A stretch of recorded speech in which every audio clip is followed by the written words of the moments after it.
Hello friends, welcome to BPSC quest. Welcome back to the channel. ये daily current affair का एक series है जिसमें हम लोग daily current affair news analysis करते हैं। तो आज 21 नवंबर 2023 का न्यूज हम लोग देखते हैं कि क्या है जो कि बीपीएससी 78 के लिए इंपॉर्टेंट हो सकता है। इसमें हम लोग क्या करते हैं कि द हिंदू और दैनिक जागरण जैसे authentic resource sources news sources का यूज करके हम लोग 10 से 12 करंट अफेयर कलेक्ट करते हैं और फिर उसे हम आप लोगों के लिए प्रोवाइड करवाते हैं। तो देखते हैं पहला न्यूज क्या है कि माइक्रोसॉफ्ट से जुड़े ओपन एआई के पूर्व सीईओ सैम ऑल्टमैन। अभी क्या हुआ कि ओपन एआई एक कंपनी है जो जिसने चैट जीपीटी बनाया था। चैट जीपीटी बनाया था और इसके पहले सीईओ कौन थे? इसके सीईओ थे सैम ऑल्टमैन। अभी क्या हुआ कि सैम ऑल्टमैन ने रिजाइन कर दिया है और इनकी जगह पर अभी नियुक्त किया गया है किसे? मीरा मूर्ति को। मीरा मूर्ति को अभी ओपन एआई का नया सीईओ बनाया गया और इसके साथ ही सैम ऑल्टमैन ने ओपन एआई से रिजाइन करने के बाद अभी किसको ज्वाइन किया है? माइक्रोसॉफ्ट को। तो सैम ऑल्टमैन ने किसको ज्वाइन किया है? माइक्रोसॉफ्ट को। तो ये दोनों न्यूज हमें याद रखना है कि सैम ऑल्टमैन ने तो माइक्रोसॉफ्ट को ज्वाइन कर लिया और अभी ओपन एआई के न्यू सीईओ कौन है? मीरा मूर्ति। अगला न्यूज है स्वच्छता के क्षेत्र में मिले बिहार को 3 आईएससी फीकी अवार्ड। अभी बिहार को क्या हुआ कि आईएससी फीकी की तरफ से 3 अवार्ड दिया गया, जिसमें जो कि दिया गया बिहार में क्लीनिनेस को प्रमोट करने के लिए। अंडर दिस इनिशिएटिव क्या किया गया कि लोगों को अवेयर कराया गया किस चीज के बारे में? क्लीनिनेस के बारे में। इसके अलावा रेगुलर यूज ऑफ टॉयलेट के बारे में, एडॉप्टिंग क्लीनिक हैबिटेट और सॉलिड वेस्ट मैनेजमेंट के बारे में by the help of digital medium, मतलब डिजिटल कम्युनिकेशन मीडियम को यूज करके इन सारी चीजों के बारे में बताया गया कि कैसे सॉलिड टू वेस्ट मैनेजमेंट को एग्जीक्यूट किया जा सकता है। साथ ही साथ टॉयलेट के रेगुलर यूज के लिए लोगों को बताया गया और इन सब चीजों के लिए बिहार को दिया गया कौन सा अवार्ड? आईएससी फिकी अवार्ड।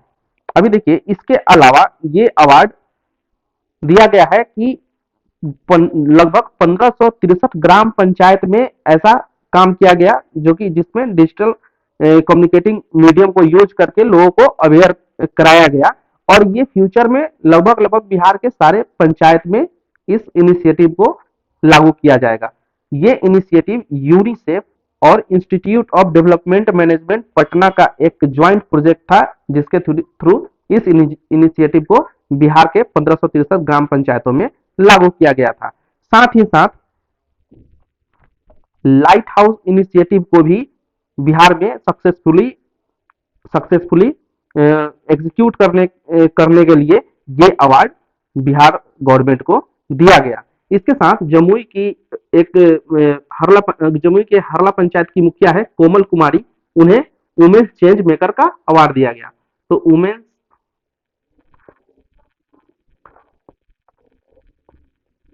चेंज मेकर अवार्ड ये किसे दिया गया? कोमल कुमारी। और ये कहाँ की मुखिया है? ये जमुई की हरला पंचायत।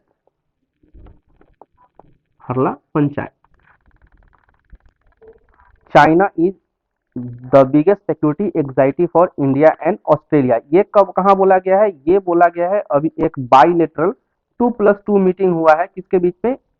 इंडिया प्लस ऑस्ट्रेलिया के बीच में। तो इसमें चाइना को थ्रेट माना गया है किसके लिए? इंडिया और ऑस्ट्रेलिया दोनों के सिक्योरिटी के लिए। अब देखिए सबसे पहले हम लोग देखते हैं कि 2+2 मीटिंग होता क्या है। 2+2 मीटिंग में क्या होता है कि मिनिस्ट्री ऑफ डिफेंस और एक्सटर्नल अफेयर मिनिस्ट्री के बीच में, दोनों देशों के दो मिनिस्ट्री के बीच में एक बायलेटरल डायलॉग होता है जिसमें विचार किया जाता है किस चीज के बारे में? म्यूचुअल डेवलपमेंट, स्ट्रेटेजिक प्लानिंग और भी अदर टॉपिक्स जैसे कि energy, climate change, science, technology, space, education जैसे टॉपिक पर बात किया जाता है कि म्यूचुअली एक दूसरे का हेल्प करके कैसे इन चीजों को आगे डेवलप बढ़ाया जा सकता है। तो अभी ये मीटिंग फेज 1 में किसके बीच में हुआ था? इंडिया और यूएस के बीच में, यूएसए के बीच में। और फेज 2 अभी इस मीटिंग का चल रहा है जो इंडिया और ऑस्ट्रेलिया के बीच में एग्जीक्यूट किया जा रहा है। तो अभी 2+2 मीटिंग इंडिया किस किस कंट्रीज के साथ करता है? ये करता है ऑस्ट्रेलिया, जापान, यूनाइटेड किंगडम, रसिया, यूएसए और ऑस्ट्रेलिया के साथ। ये ऐसे 5 ऐसे कंट्री है जिसके साथ इंडिया 2+2 मीटिंग करता है। तो ये 2+2 मीटिंग अभी दिल्ली में ऑर्गेनाइज किया गया है, जिसमें इंडिया को और इंडिया के द्वारा चाइना को एक कॉमन थ्रेट माना गया है, किसके लिए? इंडिया और ऑस्ट्रेलिया दोनों के लिए। देखते हैं जैसे कि यहाँ कि 2+2 dialogue with Australian defence minister Richard Marles and foreign minister Penny Wong इसमें शामिल हुए, और इंडिया की तरफ से एस जयशंकर जो कि फॉरेन मिनिस्टर है और डिफेंस मिनिस्टर राजनाथ सिंह इसमें शामिल हुए। और इसमें बात किस चीज के बारे में किया गया कि डिफेंस के बारे में, सिक्योरिटी के बारे में, ट्रेड और इन्वेस्टमेंट के बारे में, critical minerals, energy, climate, science, technology, space, इन जैसे इन कई सारे टॉपिक पर इस मीटिंग में बात किया गया। Next news is far right populist Javier Milei wins presidential run off in Argentina. Argentina में अभी प्रेसिडेंशियल इलेक्शन जेवियर माइली ने जीत लिया है, और अर्जेंटीना के नए राष्ट्रपति कौन बनेंगे? Xavier Miley. जेवियर माइली और अभी अर्जेंटीना के नए राष्ट्रपति बनेंगे। और इन्होंने किसे हराया? सर्जियो मस्ता को हराकर अर्जेंटीना के नए राष्ट्रपति जेवियर माइली बन गए।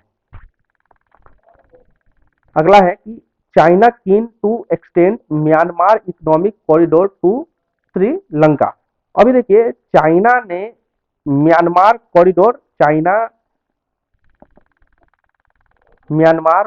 इकोनॉमिक कॉरिडोर को फिर से इनिशिएट करने की बात कर रहा है। तो चाइना म्यांमार इकोनॉमिक कॉरिडोर जो है कि ये एक तरह से रेप्लिका माना जा रहा है। किसका रेप्लिका माना जा रहा है? China Pakistan economic corridor. अभी देखिए कि वेस्टर्न इंडिया, जैसे कि मान लीजिए इंडिया के वेस्टर्न फ्रंट पे इस तरफ से सीपीईसी है चाइना पाकिस्तान इकोनॉमिक कॉरिडोर, उसी तरह से अभी चाइना क्या कर रहा है कि इंडिया के ईस्टर्न पोर्शन में चाइना म्यांमार इकोनॉमिक कॉरिडोर बनाने की बात कर रहा है। तो इससे क्या होगा कि चाइना म्यांमार इकोनॉमिक कॉरिडोर अगर बन जाता है, यहाँ हम लोग देख सकते हैं जैसे कि देखिए चाइना म्यांमार इकोनॉमिक कॉरिडोर यहाँ दिखाया गया है।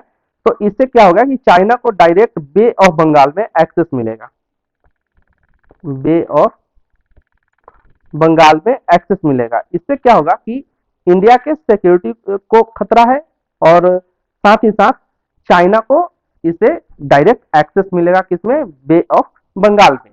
और ये प्रोजेक्ट किसके थ्रू चलाया जा रहा है? बॉर्डर BRI के द्वारा, बॉर्डर रोड इनिशिएटिव के अंदर चाइना म्यांमार इकोनॉमिक कॉरिडोर बनाने की बात की जा रही है। अगला न्यूज है कि energy burst in a distant Galaxy disturb ionosphere. अभी क्या हुआ कि आयनोस्फीयर में गामा रेडिएशन को डिटेक्ट किया गया, गामा रेडिएशन काफी बल्क में डिटेक्ट किया गया।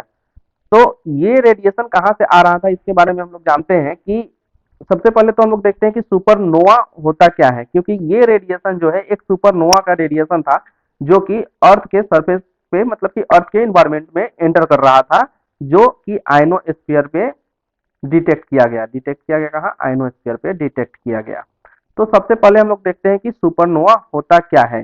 देखिए जब भी कोई एक बड़ा स्टार होता है, एक बिग स्टार जो कभी भी एक्सप्लोड करता है, मतलब कि जब वो खत्म होता है तो उस समय एक मैसिव एक्सप्लोजन होता है और उसके साथ साथ काफी मात्रा में रेडिएशन निकलता है।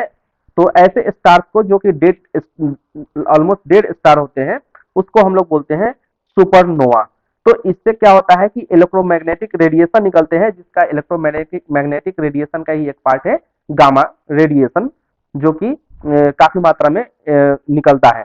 तो अभी अर्थ के एटमॉस्फेयर में देखिए आयनोस्फीयर पर गामा रेडिएशन को डिटेक्ट किया गया, जो कि एक सुपरनोवा का था। तो हम लोग देखते हैं कि सबसे पहले समझते हैं कि अर्थ के डिफरेंट लेयर क्या क्या होते हैं, अर्थ एटमॉस्फेयर के डिफरेंट लेयर क्या क्या होते हैं। तो देखिए अर्थ एटमॉस्फेयर में 8 से 18 किलोमीटर के बीच में होता है ट्रोपोस्फियर, जो कि एक बार बीपीएससी 68 में पूछा गया था कि ट्रोपोस्फियर कहां से कहां तक होता है। तो देखिए 8 से 18 किलोमीटर के बीच में होता है ट्रोपोस्फियर। उसके बाद में होता है स्ट्रेटोस्फियर, जो कि होता है 18 से लगभग 50 किलोमीटर के आसपास में।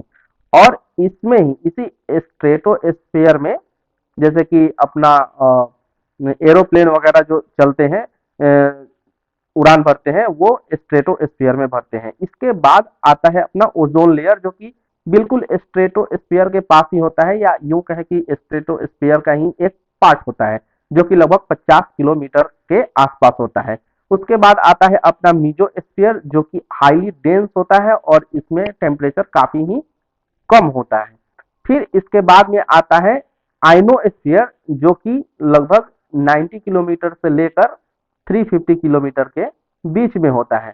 अब ये आइनोस्फीयर क्या करता है कि जो भी कम्युनिकेशंस होते हैं, जो भी कम्युनिकेशन सिग्नल जो अर्थ से जाते हैं, उनको रिफ्लेक्ट बैक करता है। ये मान लीजिए कि आइनोस्फीयर है, तो क्या करेगा कि जो भी इन कम्युनिकेशन सिग्नल है, जो कि इलेक्ट्रोमैग्नेटिक सिग्नल होते हैं, उनको रिफ्लेक्ट बैक करता है। इसके साथ साथ जो भी एक्सोस्फीयर से बाहरी बाहरी इन मतलब कि स्पेस से, आउटर स्पेस से जो भी रेडिएशन आते हैं, उनको क्या करता है, ये रिफ्लेक्ट बैक कर देता है। मतलब एक तरह से रिफ्लेक्टर का काम करता है दोनों के लिए, अर्थ के सिग्नल्स के लिए भी और एक्सोस्फीयर के सिग्नल्स के लिए भी। तो इसी पॉइंट पे अभी डिटेक्ट किया गया किसको, गामा रेडिएशन को, जो कि था एक सुपरनोवा का रेडिएशन।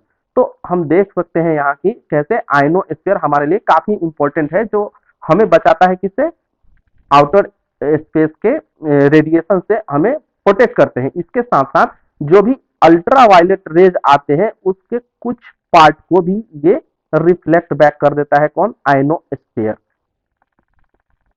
यूवी रेज को भी ये रिफ्लेक्ट करता है। उसके बाद क्या होता है, कुछ यूवी रेज आता है जो ओजोन लेयर के द्वारा, ये देखिए ओजोन लेयर के द्वारा एब्जॉर्ब कर लिया जाता है। अब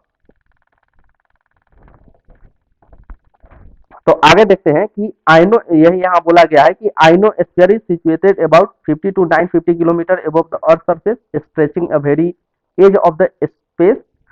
इसके अलावा gamma ray caused by a strong variation in ionosphere cause electric field. और यहाँ हम लोग जैसे कि देखें कि हाउ आइनोस्फीयर इज हेल्पफुल। तो ये अभी जो ये जो अभी गामा रेज का रेडिएशन डिटेक्ट किया गया, उससे क्या हो सकता था कि इलेक्ट्रिक सिग्नल्स जो भी है, कम्युनिकेशन सिग्नल है अर्थ सरफेस पर, वो डिस्टर्ब हो सकते थे। लेकिन ये प्रोटेक्ट कर लिया गया किसके द्वारा, आइनोस्फीयर के द्वारा। अच्छा, आइनोस्फीयर में क्या होता है कि चार्ज पार्टिकल्स होते हैं, चार्ज पार्टिकल। तो पूछा जा सकता है कि चार्ज पार्टिकल अर्थ एटमॉस्फेयर के कौन से पोर्शन में होते हैं, तो ये होते हैं आइनोस्फीयर वाले पोर्शन में। चलिए अगला देखते हैं, जैसे कि लघु उद्यमी योजना का लाभ सभी वर्ग के लोगों को मिलेगा। अभी जदयू ने ये अनाउंस किया है कि कॉटेज इंडस्ट्री के लिए अभी क्या किया जाएगा कि जो भी इकोनॉमिक वीकर सेक्शन है, उनको दिया जाएगा 2 लाख रुपीज का 2 लाख रुपीज का सपोर्ट दिया जाएगा। क्यों, कॉटेज इंडस्ट्री को स्टार्ट करने के लिए, कॉटेज इंडस्ट्री को स्टार्ट करने के लिए 2 लाख रुपए का सहायता दिया जाएगा। अभी देखिए कि अच्छा, ये इकोनॉमिक वीकर फैमिली किसको माना गया है, इसके लिए क्राइटेरिया है कि जिस फैमिली का मंथली इनकम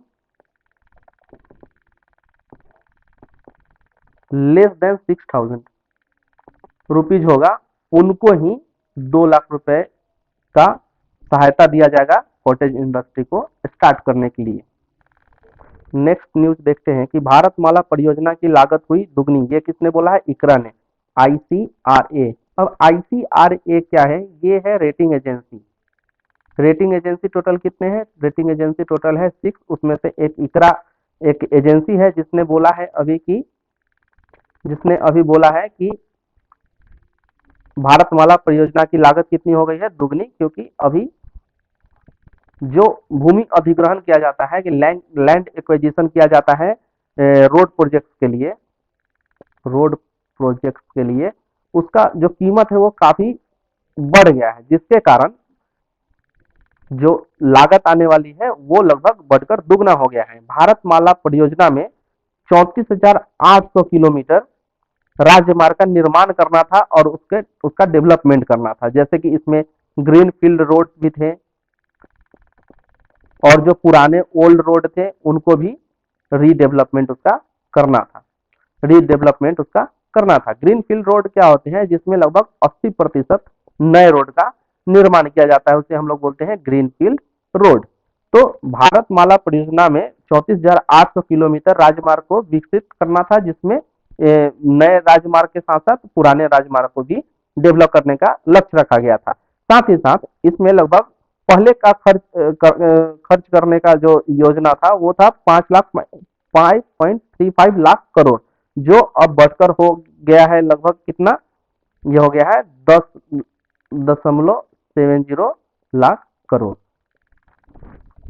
तो देखिए भारतमाला परियोजना के में क्या क्या डेवलपमेंट करने की बात किया गया था। इसमें इकोनॉमिक कॉरिडोर बनाना था, इसके साथ साथ feeder route, inter corridor, national corridor efficiency improvement, border road and international connectivity, port connectivity करना था, ग्रीन फील्ड एक्सप्रेसवे और बैलेंस एनएसडीपी वर्क को डेवलप करना था। तो इसमें इकोनॉमिक रोड कॉरिडोर लगभग 9,000 किलोमीटर का, इंटर कॉरिडोर 6,000 किलोमीटर का, नेशनल कॉरिडोर 5,000 किलोमीटर का, ऐसे करके टोटल कितना? 34,800 किलोमीटर रोड को डेवलप करना है, टू बी डेवलप्ड। तो हमें सबसे पहले याद रखना है कि भारतमाला परियोजना किस चीज से रिलेटेड है, जो कि पहले पूछा भी जा चुका है। साथ ही साथ चूंकि अब मल्टी ऑप्शन क्वेश्चंस होते हैं तो इसके लिए इसमें और भी फैक्ट्स याद रखने होंगे, जैसे कि ये कितने किलोमीटर का प्रोजेक्ट है और साथ में साथ इसकी लागत कितने आने वाली है, ऐसे करके हम लोग कुछ फैक्ट्स याद कर सकते हैं। अगला क्वेश्चन है कि जहरीली धुआं फैलाने वाली पराली से तैयार हो रहा है कृत्रिम चमड़ा। देखिए पराली क्या होता है कि क्रॉप का रेजिड्यू होता है, क्रॉप रेजिड्यू। तो Haryana plus UP plus Punjab के आसपास के एरिया में क्या होता है, जब कभी भी क्रॉप को हटाया जाता है खेतों से तो उस समय जो क्रॉप रेजिड्यू होते हैं उसको बर्न किया जाता है। तो इसके बर्निंग होने के कारण एटमॉस्फेयर में काफी मात्रा में कार्बन डाइऑक्साइड और प्लस कार्बन मोनोऑक्साइड जैसे गैस रिलीज होते हैं, जो कि एयर क्वालिटी इंडेक्स को काफी बढ़ा देते हैं, मतलब कि एयर को काफी पॉल्यूट करते हैं। तो इसके मैनेजमेंट के लिए, पराली मैनेजमेंट के लिए अभी एक बहुत ही अच्छा प्रयोग किया गया है कि पराली से मतलब क्रॉप रेजिड्यू से क्या तैयार किया जा रहा है? आर्टिफिशियल लेदर, आर्टिफिशियल लेदर तैयार किया जा रहा है। अभी देखिए कि ये आर्टिफिशियल लेदर कहाँ तैयार किया जा रहा है? ये तैयार किया जा रहा है कानपुर में, कानपुर में। और इसके साइंटिस्ट हैं सुंदर पांड्यन, सुंदर पांड्यन। इन्होंने इसको डेवलप किया है, जिसमें पराली से आर्टिफिशियल लेदर बनाया जाएगा और उस लेदर से जैसे पर्स, बैग और अदर यूजफुल यूजफुल गुड्स बनाए जाएंगे। तो यह एक मतलब कि पराली मैनेजमेंट का एक बहुत ही अच्छा उदाहरण है, जो कि हम लोग मेंस के मटेरियल में यूज कर सकते हैं। फ्रेंड्स, अगर आपको वीडियो अच्छा लगता है तो चैनल को लाइक और सब्सक्राइब करें, साथ ही साथ चैनल को शेयर करें। और अगर इसका पीडीएफ अगर आपको चाहिए तो आप बीपीएससी क्वेस्ट चैनल को टेलीग्राम पे फॉलो कर सकते हैं और वहां से आप पीडीएफ का कॉपी डाउनलोड कर सकते हैं। BPSC quest Telegram.